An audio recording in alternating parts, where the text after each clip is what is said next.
you to bitterness and death, for hearken to me. Though he be indeed a Garwain, son of Ulmar, his right name is Turin, son of Hurin, whom Morgoth holds in Angband, and whose kin he has cursed. Doubt not the power of Morgoth Bauglir. Is it not written in me? Then Findwilla sat long in thought, but at the last she said only, Turin, son of Hurin, loves me not, nor will.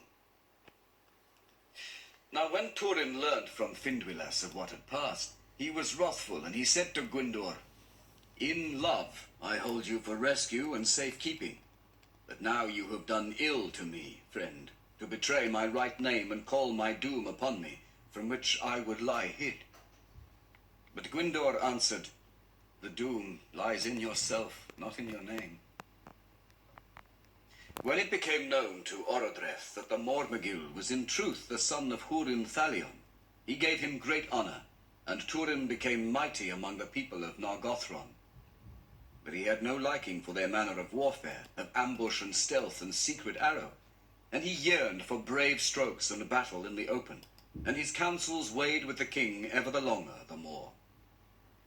In those days the elves of Nargothrond forsook their secrecy, and went openly to battle, and great store of weapons were made. And by the counsel of Turin, the Noldor built a mighty bridge over the Narog, from the doors of Felagund, for the swifter passage of their arms. Then the servants of Angband were driven out of all the land between Narog and Sirion eastward, and westward to the Nennin, and the desolate Falas. And though Gwyndor spoke ever against Turin in the council of the king, holding it an ill policy, he fell into dishonor, and none heeded him, for his strength was small, and he was no longer forward in arms. Thus Nargothrond was revealed to the wrath and hatred of Morgoth. But still at Turin's prayer his true name was not spoken, and though the fame of his deeds came into Doriath and to the ears of Thingol, rumor spoke only of the black sword of Nargothrond. In that time of respite and hope, when, because of the deeds of the Mormegil, the power of Morgoth was stemmed west of Sirion, Morwen fled at last from Dor Lomin with Nienor her daughter, and adventured the long journey to Thingol's halls. There new grief awaited her, for she found Turin gone, and to Doriath there had come no tidings since the dragon helm had vanished from the lands west of Sirion.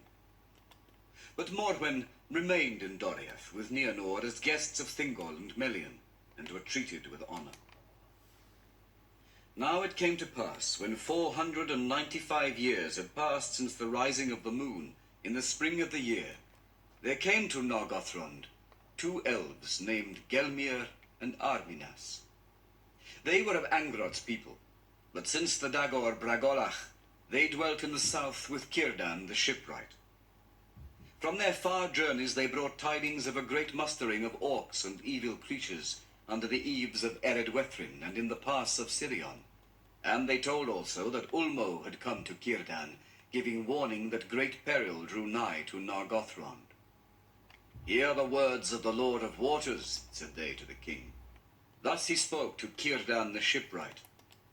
The evil of the north has defiled the springs of Sirion, and my power withdraws from the fingers of the flowing waters. But a worse thing is yet to come forth. Say therefore to the Lord of Nargothrond, shut the doors of the fortress and go not abroad. Cast the stones of your pride into the loud river, that the creeping evil may not find the gate. Orodreth was troubled by the dark words of the messengers, but Turin would by no means hearken to these counsels, and least of all would he suffer the great bridge to be cast down, for he was become proud and stern, and would order all things as he wished. Soon afterwards, Handir, lord of Brethil, was slain, for the orcs invaded his land, and Handir gave them battle. But the men of Brethil